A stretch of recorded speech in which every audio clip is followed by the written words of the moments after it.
Okay. Um, this is the enlargement of the prototype thumbnail, as the previous video outlined the process for getting the proportions correct. And this is not done by any means, but it is about 2.5 hours of time, and with you guys it'll probably take a little longer. So to complete one of these, you're looking at 6 to 8 hours really to do it, to do a good job on it. So some things I want to mention about are just things to watch out for. What you're looking to do when you go to the large scale is you're looking to not just completely reproduce what's going on here, but you're looking to enhance the detail, work out things that are a little vague, that you don't have the luxury of working out and the time of working out in your prototypes.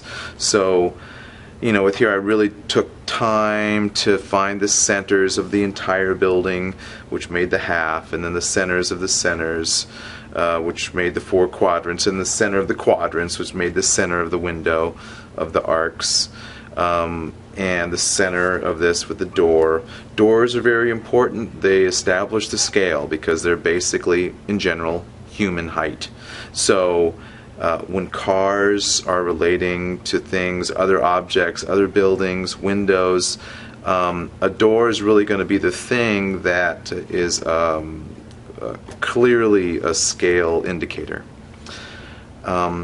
This is kind of a tricky thing I've got going on here, is this arced roadway going like this. It's not going straight, it's arcing. And so what I did was just did some straight lines and perspective, and then did one arc slightly and try to get that one arc really nice. And then basically, if you're doing parallel lines like what I'm doing here with the railing, you can see here it's even wobbly, but with the railing and etc., you just have to painstakingly try to get those right in line. Surface details, in terms of things like these ceramic roof tilings, or these shingles, or if there's bricks on walls, things like that, which aren't major plane changes, but nonetheless you feel the need to indicate. You want to not just draw every single one in. For instance, you see here what I'm doing with this is I'm doing the basic line of the flat shingle, and then indicating how the tabs of the shingles are coming down a bit. But then I am not doing it all the way. I'm just sort of giving the indication clearly in the foreground what's going on, and then letting it get vague in back, so that with distance things get more, you can't see them as well, basically. And in general, you got to remember that, because especially when you're doing city scenes where you have a lot of buildings crammed into the vanishing point, people tend to put a ton of detail in back there, and then as they get closer and there's less detail because things are spread out a bit more, then it starts to draw your eye into where all the dark detail is, and then not so much here. So you don't want to fall into that trap, and to allow things to dissipate as they go back, such as like what I'm doing here with this thing. Here you see the city here is, it's just it's not outlined very well, not in the detail that this building is, for example.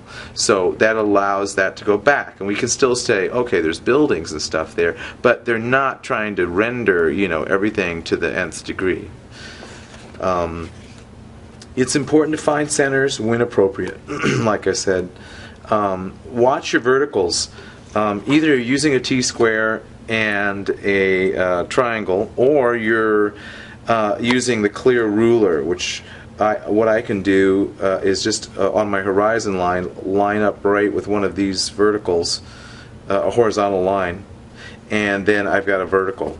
And that's a pretty handy way of doing it. You're going to be fairly close, or you're just really good at eyeballing it when you do it.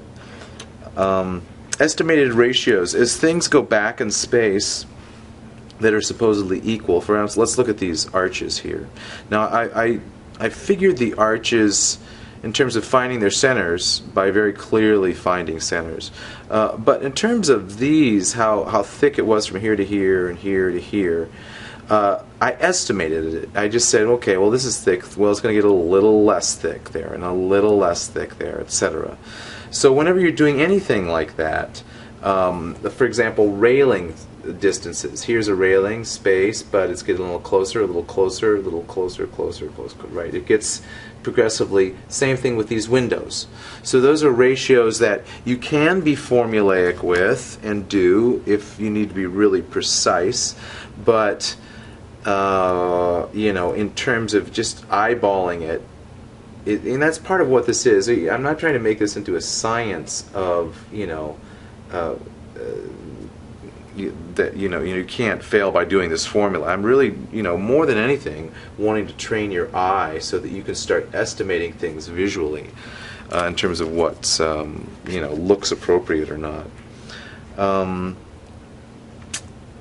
Let's see. Yeah, make sure you use a sharp pencil as much as possible. I couldn't get this kind of detail here with a dull pencil. And then when you're going to the graphite part of the thing, again, it comes down to the line hierarchy. You want to make sure you have enough descriptive detail so that you can really start with it. But major planes shifting, such as, you know, whatever, this roof line here, that's a real big plane shift. But these textural elements, like, you know, the corrugation of the roof, or maybe it's a cloth awning. I have it swooping, so I'll say it's a cloth awning. See, it doesn't have, you're not going to give it the same gusto of line quality as you would with that, because it's not a major plane.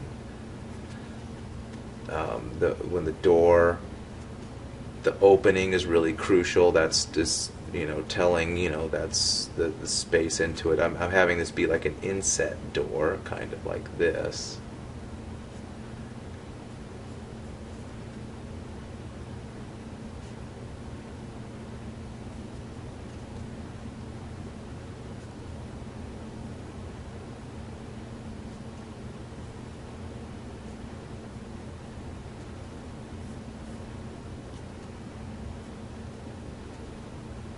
And if you're going to use shading, you want to be very sparse with it, because, and especially initially, probably the best place for shading is at the corners of buildings. So if you pick a light source, I'm going to say the light source is coming this way, and you just, I'm not even sure why I'm showing you shading right now, but just because it's on my mind. So this really can help to distinguish spatially. Oh, okay, there's, you know, this light source is coming from this way, like that. Now, when you're doing all this ruler work, it's good sometimes if you can get a clean stroke, just freehand. Of course, it depends on your skill level, but what that does is it gives a little more, less sterile, more organic feeling to it.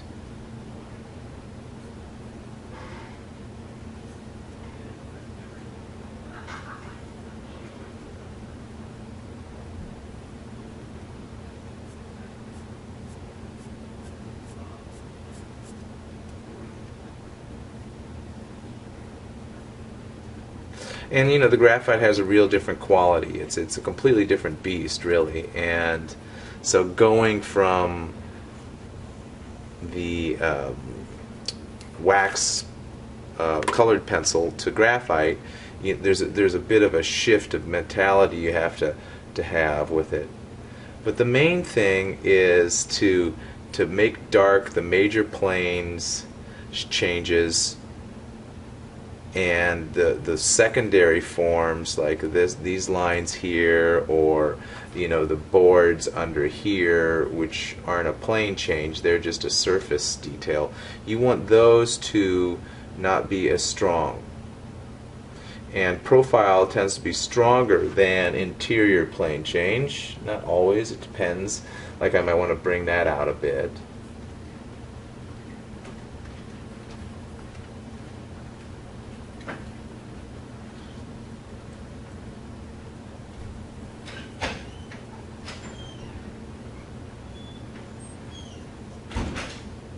And as it gets closer to you, for instance, I do these, I'm going to let these kind of get a little softer back here,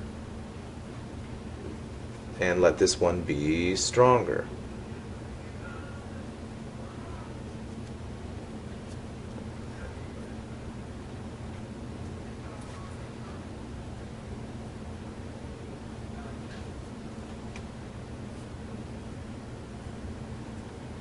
And I'm just beginning. I'm going to keep going back into this.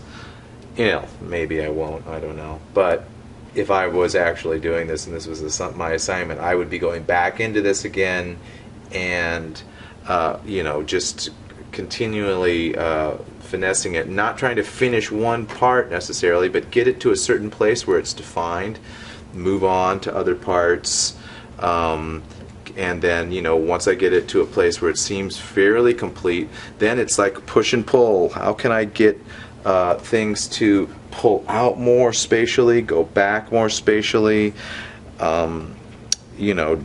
just enhancing things. And we'll talk about that more in class. So that's all I have to say right now. Good luck.